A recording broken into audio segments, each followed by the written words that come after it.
Welcome to Blizzard Fire. We hope this video helps fire up your solution. In this video, I will explain how to make eggs over easy.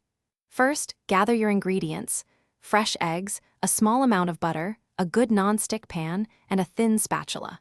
Using a pan about 8 to 10 inches in diameter is ideal for cooking 1 or 2 eggs.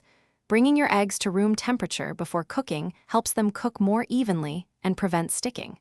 This simple preparation ensures a smooth start. Now, let's get cooking. Melt about 1 teaspoon of butter in your non-stick pan over medium-low heat. Once the butter is shimmering, gently crack 2 eggs into the pan, being careful not to break the yolks. Let them cook undisturbed for approximately 2 to 3 minutes.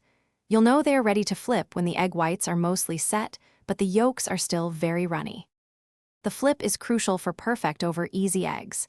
Gently slide your thin spatula under one egg, ensuring you get the entire egg. With a quick, confident motion, flip the egg over. Repeat for the second egg. Cook the flipped side for just 30 to 60 seconds. This short cooking time ensures the yolk remains wonderfully runny. Immediately remove the eggs from the pan to avoid any further cooking. Your delicious over easy eggs are now ready to enjoy. Serve them immediately on a piece of crispy toast, alongside some fresh avocado, or with your favorite breakfast potatoes. A sprinkle of salt and freshly ground black pepper will enhance their flavor beautifully. For more great tips and deals, including a link to the new Kindle Paperwhite, check out the description below. Thanks for watching, and happy cooking! Thanks for watching. If you found this helpful, don't forget to like and subscribe.